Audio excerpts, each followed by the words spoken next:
So hello YouTube, this is your Krishna from Women Today YouTube channel. So in this channel, we have been interviewing many women entrepreneurs and working women across different cities in India and also across different countries in the world.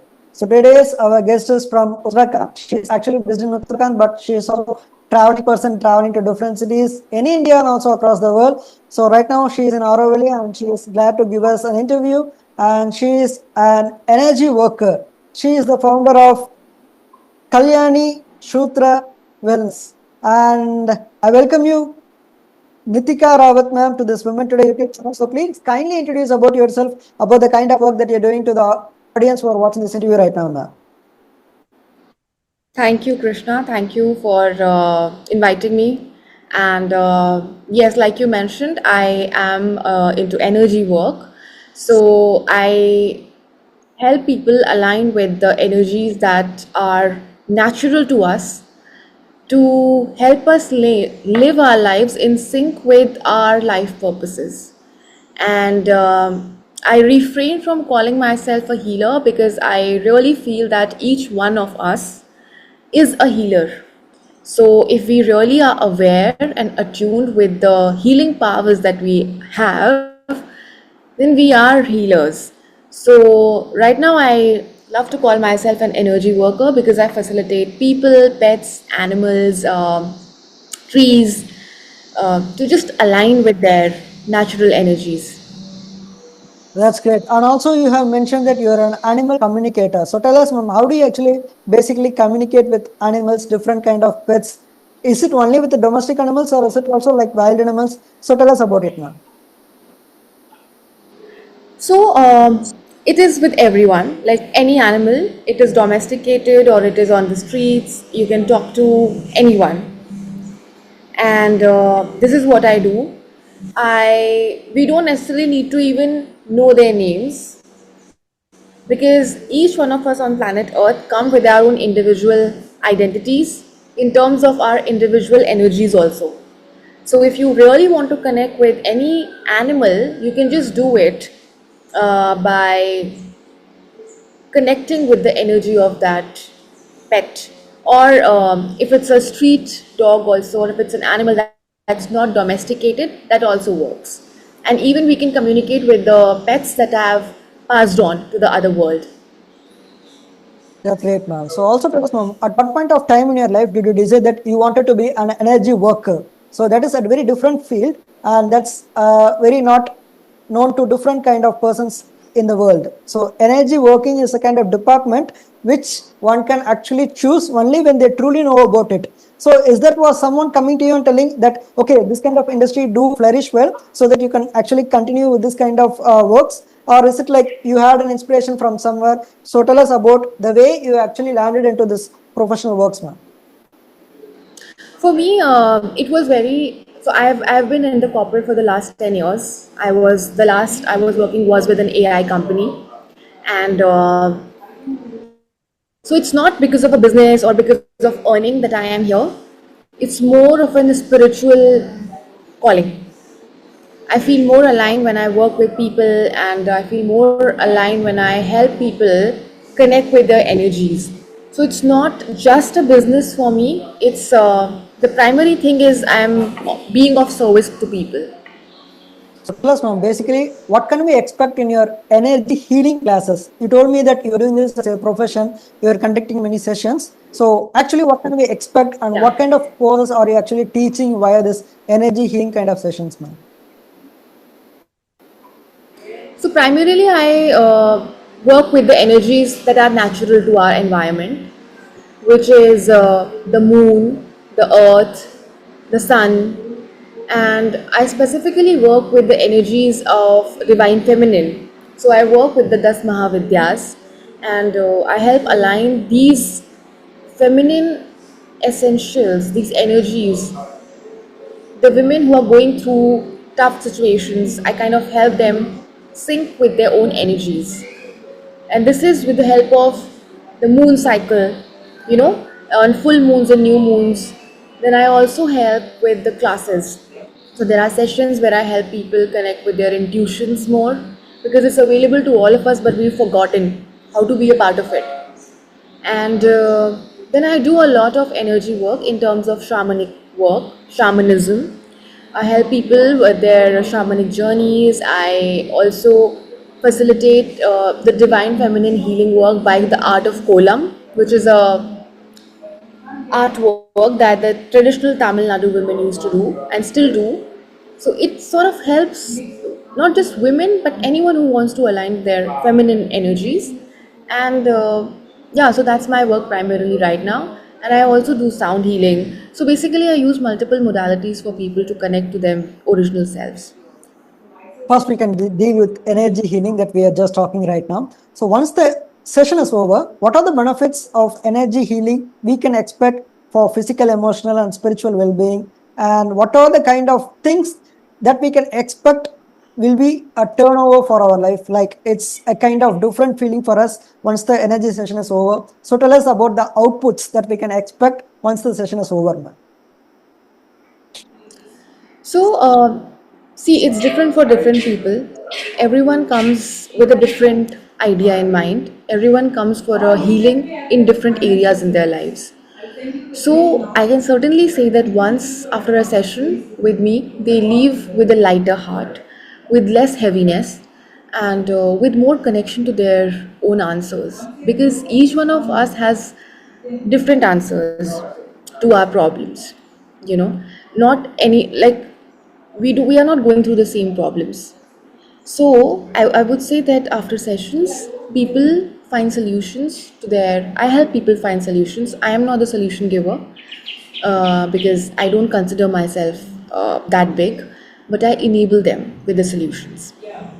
That's great. So we have actually discussed about energy healing. Now moving on to the next part, sound healing. So tell us what is actually mean by sound healing? How does this work, and what are the benefits we can get from sound healing, ma'am? So see, sound is essentially the primal modality through which we all can heal. If you go to an ocean and listen to the ocean waves, they will calm you down. If you go to a mountain and listen to the wind of the mountains, if you listen to the trees whispering to you, you'll get healed, you'll feel calmer.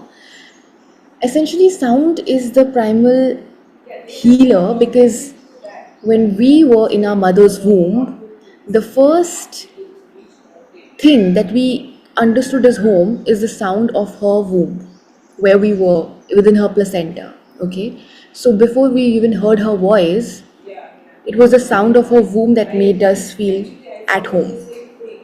So that is why we heal easily with sound. Also, we are 70 to 80% of our bodies is water.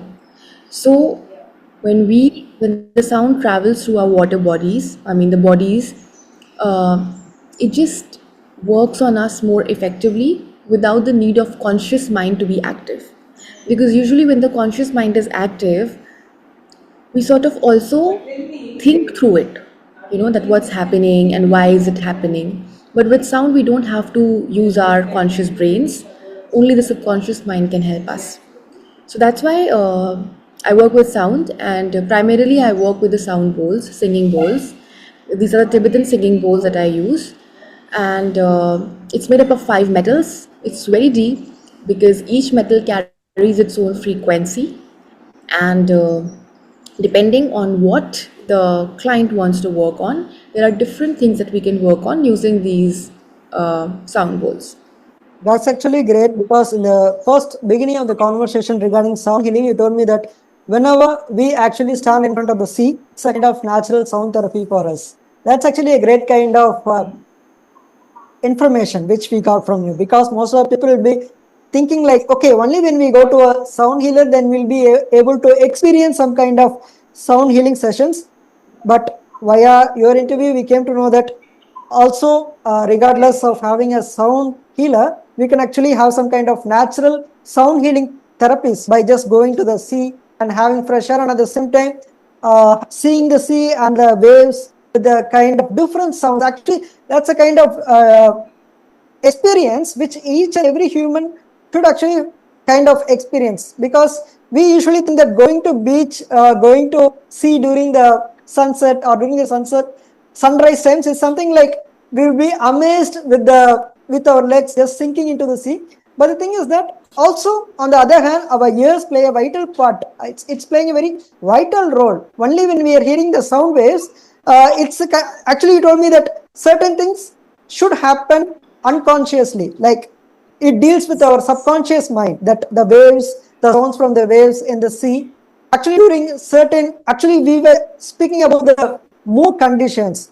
Consider during a full moon, there will be different tides, and the large or the small Yes. tides and the waves in the ocean actually depends upon the gravity pulled by the moon. So yeah, that's very good information, because people, when they do hear this kind of sound waves thinking about something, they can actually, they're involuntarily, I mean, the subconscious actually connecting with the nature, and it actually helps them heal within themselves. Now we actually got the answer why we are able to feel ourselves refreshed whenever we visit the beach. It's not only our feet sinking with the waves, it's also with the hear sounds which we hear from the sea. That's actually a great kind of information from you, ma'am. So also tell me, Nitika, You ma'am, got so via sound therapy, can we actually, of course, with the help of sound therapy, we can actually reduce stress, anxiety, and other kind of specific issues. So actually tell us, what are the modalities you use in this sound therapy? What are the offers do you do?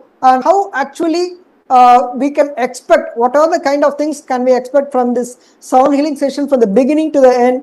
Is it, do we actually, can we expect some kind of instruments that we use, that normal sound healers use to kind of make sound that vibrates with certain frequency, which will actually communicate with our mind? Or is it like you actually take us to the natural things, like you take us to the beach and you make sure that we have a different experience? Or other kind of natural experiences, that even kind of rainfall that falls, each and every drop, the every last drop which we hear will actually make us experience some kind of new sounds. So tell us the artificial and the natural kind of sound therapies which we can expect once we join your sound healing sessions, ma'am. So, what I do is I understand the patient, the person who comes to me, his or hers situation first. Some people, specifically the people who are working in IT, only come for some peace of mind because they are always under stress. So, there are different modules that we can do on people depending on what they want to work on. So if someone's coming to me for stress management, I would do an mind entrainment technique wherein I will help them just calm their minds down. Because there are people who can't even focus outside the screen. They are used to being in front of the screen all the time. So if you ask them to just sit, they will go restless, they will go anxious because they've forgotten how to just sit normally as a human. Okay, so what I do is firstly I understand each person's needs. So if a person is coming only for stress management, I would treat them differently. There are different types of work that we do on people.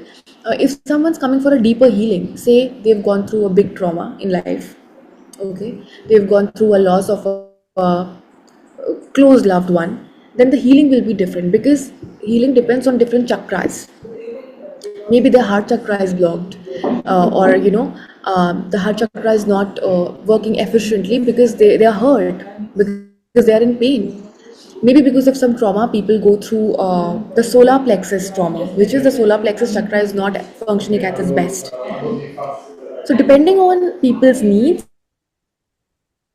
I come up with different modules and then work on them. There is 7 chakra healing work that I do. There is mind entrainment work that I do on them. There is pain relief work that I do on them. You can also have massages using sound healing. If your body is aching, you can also use the sound to relieve yourself out of that pain.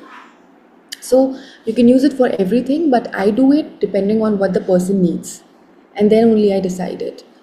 And then you also asked about, okay, is it necessary to go through these tools, or can we also go through the natural tools like ocean or 100% we can. And that's the most the best things in life are free. So if you just go by the ocean, sit by the waves, just pay attention to how the waves are coming and how they are affecting you. Even we, You even if you're walk not, out of even if you're not concentrating on the wave, subconsciously it just connect with us. That's the surprise behind it. Yes, do tell me. exactly. So you walk with a very lighter heart. You must be noticing that, oh my god, I'm feeling just blank. Like there are no thoughts. When you go to the beach, you are filled with thoughts, you're confused, you have a lot of things going on. And when you come out, you're really very relaxed. So it's nothing that you did, it's what the nature did, because we are essentially a part of the nature. But living in the human constructed environment, we've forgotten how to connect with our own nature, our own true selves. So, we in sound healing, we even have instruments which create sounds of a rain, create sounds of an ocean wave. So, man made, we have created them because we know how much healing even a sound of a rain can be. So these all natural sounds work subconsciously. Listening to a bird. When you do Shinrin Roku.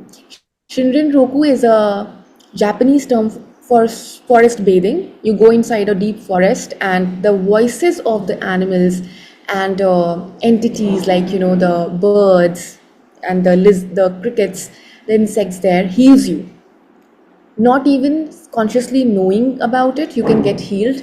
Just 15 minutes of Shinrin Yoku, which is you go into the deep forest, come out of it in 15 minutes, and you will be a different person. That's actually So, that's also one of the greatest information which we got via this interview.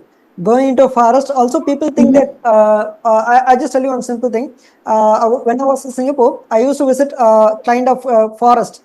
There is not any kind of, that's actually a very small city. That's like an island city. It's like less than like compared to Pondicherry, like it's small. So the thing is that there is this certain thing like Coney Beach. I think that's the certain word.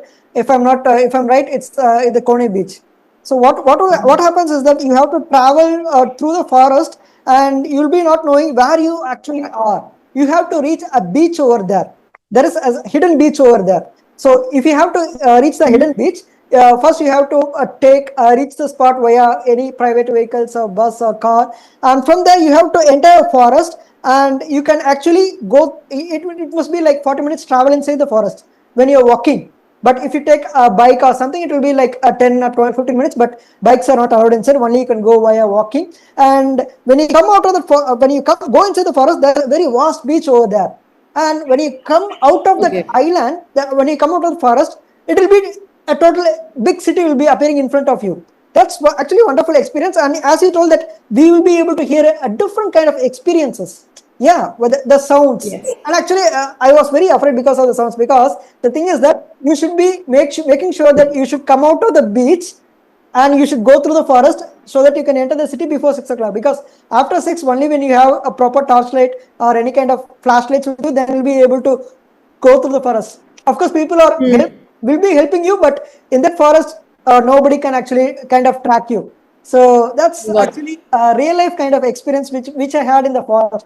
And yeah, now I do understand that what are the kind of things that you're telling right now, it's basically yeah. true, because I had a different kind of, because whenever I do think that okay, what we have actually enjoyed in Singapore, the thing is that my greatest memory was with that forest.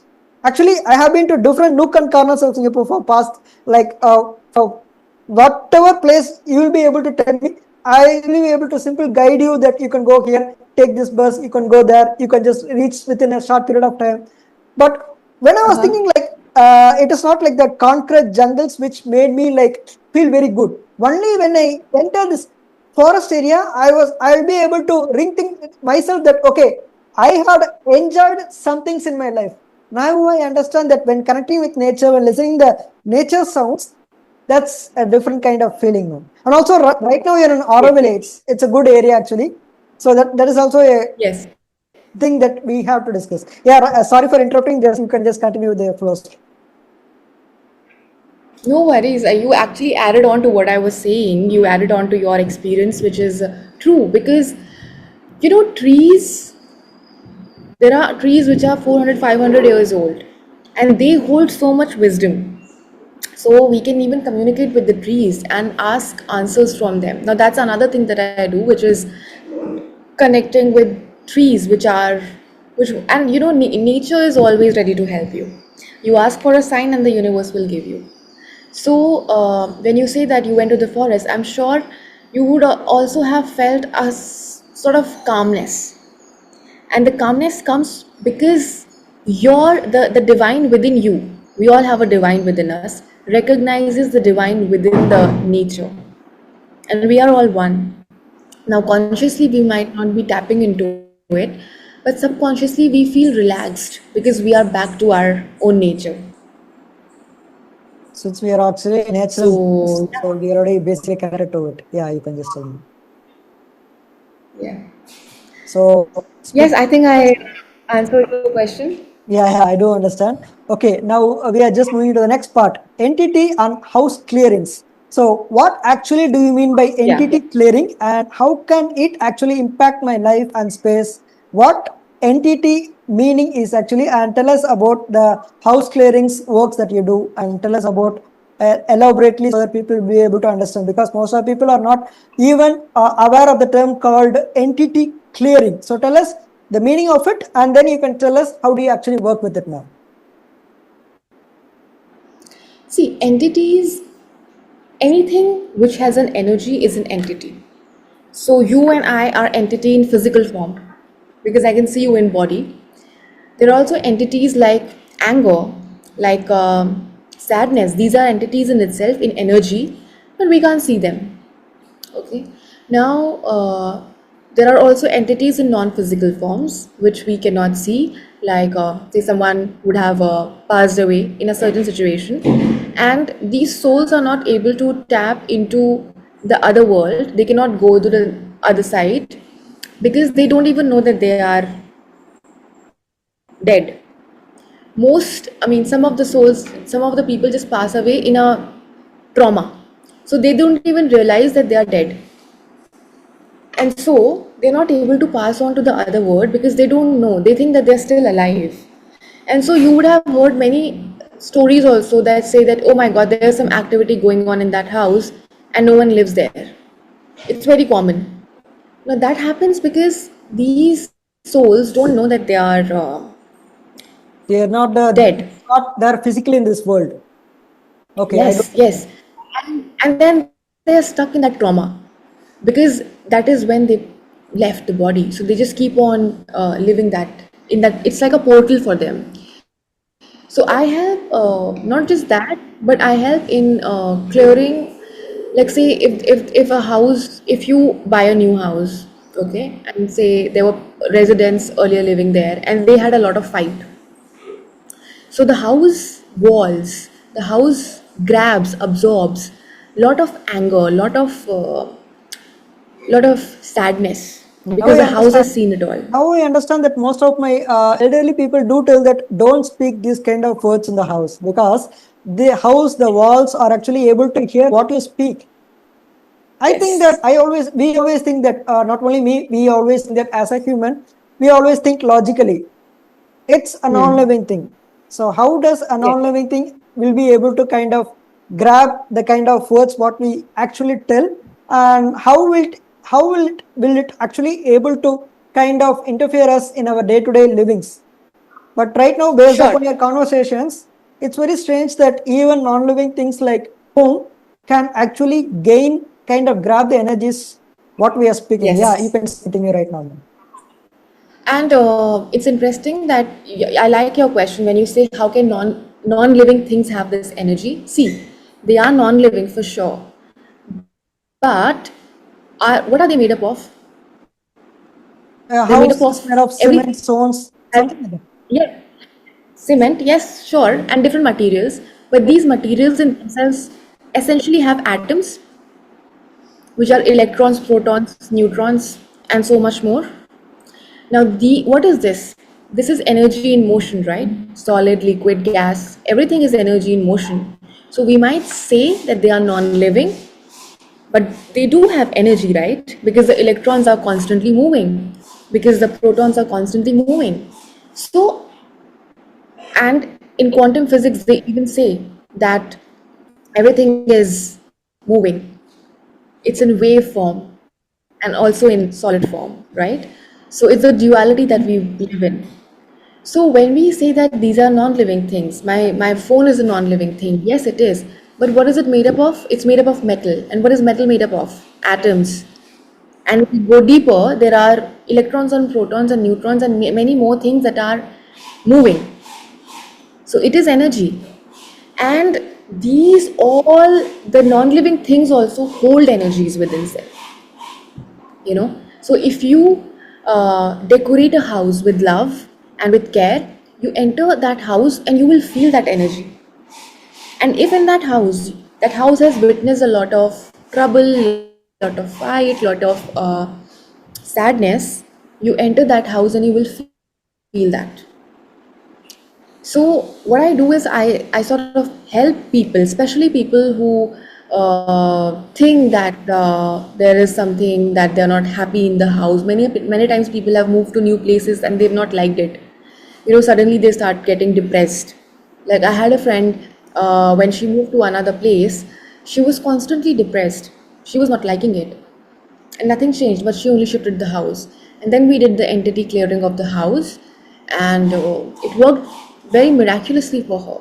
So many a times, things hold energies. Like, say, for example, if you talk to a person who's angry for no reason, Energy you flows. will, yes. That's So a after 15 minutes, that's a real thing which people needed to address. Sorry for interrupting. I think the thing is that whenever we actually kind of have an energy, kind of if we have a depressed energy and if we speaking to other people, even though that people is happy because of a depressed energy, that happiness lowers. And even if a happy level of people, if they come and talk to us with such a very high level, then even a depressed mode will be elevated. So it's basically the yes, energy actually dominates. So the thing is that yes, how we actually have this energy. Now I understand how your energy works. Though proceeds now, because certain things have to need doesn't need things to be spoken. The thing is that even if you are silent, that silence is some kind of communication. That energy. Okay, now you can just proceed, ma'am. no, you're absolutely right, and that is true. Say, for example, very basic thing. If you go to two houses, one house has a beautiful garden. They've kept it neatly. They've organized it. The leaves look happier because the flowers are blooming with each other. And then there's another house where the garden is so unkept. You would know so much about the people living in the house by just the entrance, right? What is it? It's energy. Exactly. So I help people clear the energies that are not serving them. Now the energies can be any kind of energies, and we only transform. Oh, yes, tell me, ma'am. So we also wanted to know a very separate common questions which most of the people want to ask you regarding being an energy healer and also a sound therapist. So what experience do you actually needed to share with the people who are watching this interview, being a sound healer, being an energy worker? So is there any kind of specific circumstances that you wanted to share with the memories to the people who are watching this interview? What will be the happy moments? What are the most difficult moments? Please kindly tell us about it, ma'am. See, happy moments are when I see people walking lighter after my sessions, and but they don't come happily. And in these sessions, they are. If you want to do these sessions, if you really want to heal yourself, you have to go to the darkest places. You have to sit through the pain. So I never say that healing is fun. The outcomes are fun because you become more of yourself, you become a lighter version of yourself. But if you want to let go of the traumas that are binding you, you have to be ready to have the pain. Go through it, face it, acknowledge it. Because most of us are not even acknowledging the pain that we are carrying. We are keeping ourselves busy in work, we are keeping ourselves busy in so-called travel and escaping to the outer world. We think that this is my, what if I could stay in the hills for or rest of my life or things like that. Essentially we are trying to escape what is the pain in our lives. And the more we sit with the pain, the more we acknowledge the pain, the more we make friends with the pain, it starts giving you back. And it will start giving you back in such huge amount that you will be glad to be living the life that you are living. So, my only message to the people is that the more you just let go of the worries and acknowledge whatever is hurting you, because most of us don't even want to acknowledge that we are sad, that we are hurting, that we are angry. We only want to go to the straight away to the top, which is I want to be happy. I don't want to have any stress. Yes, we all want that, but this is not what we sign for. When you go to a school, you don't sign for just passing all the exams. Yes, passing the exam is the purpose, but it comes with a lot of learnings, right? You have to go through all the lessons, you have to go through all the preparing all the chapters, you have to go through learning all the subjects, you have to go through learning the life skills. So if you're trying to bypass life and trying to just live our lives the Instagrammable way, uh, sorry, but it's only going to take us down. So my only message would be, take life lightly, but not so lightly that you start to escape from it. Take life seriously, but not so seriously that you start to be grumpy in every moment. So there has to be a balance, and the beauty lies in the balance of the Shakti. You can be angry, allow that anger. You can also be the most calm self, allow that calmness. And the magic is when you say, I am both. Because then you are not limiting. Now, say for example, if I say now you will only have to eat one vegetable for the rest of your life, even saying that would create resistance in you. So when we say, I don't want to be sad, I don't want to be angry, I don't want to be alone, we are creating that in our lives by saying, I don't want that. When we say, I am okay to have it, life, bring it on, whatever you want me to give, and I will tell you that I respect you and I will live through it. So you can be in pain and not suffering. That's what Buddha taught us. And when we say that, that's when we realize how beautiful life is. So you learn to be patient with life without being anxious and fearful. That is the beauty that life wants to teach us. Because time changes. We are ever evolving. We were a 10-year-old once, now we are no more a 10-year-old. So life will move on. Life always moves on. The trees have their own seasons of shedding and then bringing back the leaves and then bringing the fruits for the people and animals around. So time changes. Trust yourself, trust your journey. Don't be hard on yourself, and each day love yourself a bit more. That's a wonderful message. Of course, each and every stage in our life needs some kind of patience, because only with the patience we can achieve whatever things we want in our life. So also tell us, ma'am, one last Yeah. question will be like very simple. After the sessions, once the people come get some kind of healing sessions from you, what are the kind of things that you make sure that even after doing the sessions, what are the support do you do once the session is over? What are the resources do you actually provide them? What can we expect the kind of relationship support from you once the session is over? How do you make sure that they have the things they want in their life, like the calmness, the peace of mind, once the session is over? And how do you actually connect till you actually do this professional kind of works, man? See, healing is an ongoing process. We can just keep on healing until we feel that yeah, we are enlightened enough. I am healing still. We are all healing in different lifestyle, different areas of our lives. So what kind of support I give is I'm always there for them, and I always tell them that I am just a human.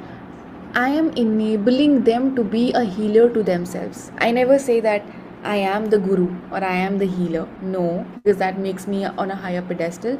I am just a means through which they can heal themselves better,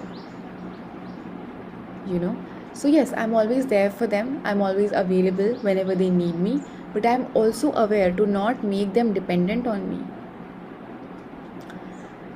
I don't want them to be paralyzed. I don't want them to think that I am their placebo. So my sessions are very grounded, grounded in the essential truth that no one can heal you unless and until you want to heal yourself. And you are your best healer. So they come to me because they want to heal themselves. So essentially, the choice is theirs first. I never ask them to come to me. So everyone is a healer. If I want to be healed, I want to go to a guru, it's me who's thinking of me first, no? So I always tell them that they are the creator of their lives. I don't ask them to put me on a pedestal because I am no one. I am just a means for their higher growth. That's actually a wonderful kind of message. And of course, people can actually self heal themselves. And it's also good to know Yes. that you are a very genuine soul, telling people that, of course, you can actually heal yourself. But when things go kind of out of control or beyond limits, you are actually there to help people by just watching the Yes. energy things and all. That's actually a kind gesture from you, telling you that people are able to help heal themselves, but also at the same time, you also will be a support to them, being as a pillar to them whenever they are in need in their life. That's actually a wonderful kind of message, a good gesture from you, being a genuine soul. That's I truly understand now. So, people who are watching this interview, please go kindly subscribe this Women Today YouTube channel. If you have any kind of doubts regarding energy healing, if you want to work with sound healing, energy works, if you want to work with any kind of entity kind of clearings, our Nitikarawatt ma'am is there to help you out, and she is based in Uttarakhand. She is traveling to different cities in India and also across different countries in the world. So make sure that you can connect with her. I'll mention her Instagram link down here, the YouTube description. You can just have a contact with her, and make sure that you can have your kind of emptiness, kind of sadness, and whatever the kind of blockages that you have. If you want to have your energy healing done, and Nitika ma'am is there to help you out. So thank you once again, Nitika ma'am, for just giving me an opportunity to host you in this wonderful YouTube interview. And anything else that you wanted to tell to the audience who are watching this interview right now, you can just tell right now, ma'am. Sure. So, firstly, thank you so much, Krishna, for your beautiful questions, and it was a pleasure speaking with you. Speaking with you, I also connected to the divine. So, I want to say that you've got a very you've got a presence which pulls in the divine within people. So you just need to appreciate it more and bring it out more in people. The work that you're doing is amazing. And to the people, to the listeners, to the viewers, I only want to say that um, we can heal ourselves, but oftentimes when we are in great mess, we don't even know how to. Okay, and we don't even want to get up from the bed sometimes. So in those moments, please feel free to take help. Don't be hard on yourself that only I will heal myself. No, uh, there are so many resources available. Talk to someone if you cannot go to a professional. Talk to a friend, talk to a family member, talk to someone you can trust. If you want to talk to me, you can always contact me. For me, time and space don't matter, so I'm always available. I do energetic healings remotely. I also travel for my clients, and yeah, so let's make it a more better word, more healed word, and more inclusive world where we include everything and anything. Thank you once again for having me in your compliments. That's actually great. Of course, I do believe in divine energy, which actually makes people connect with each other, which actually makes people help each other. So that was a great interview. We had a lot of knowledge with the help of your kind of sound healing experiences, energy healing experiences, entity clearing experiences. That was actually really great. So once again, thank you for having me in this interview. That was great. So today your interview host is Krishna hosting this Women Today channel interview. Today's our guest is Nitikarawatt ma'am. She is the founder of Kalyani Shutra Wellness, No worries. and that's a really great kind of things that you do in life, helping people to work with the energy. Of course, each and every people have to work with the energy in order to achieve the success in their life, and that's actually a really great gesture having you in our YouTube channel, ma'am. So once again, thank you. Have a good day, ma'am. Thank you, Krishna. Good day. Thank you, ma'am.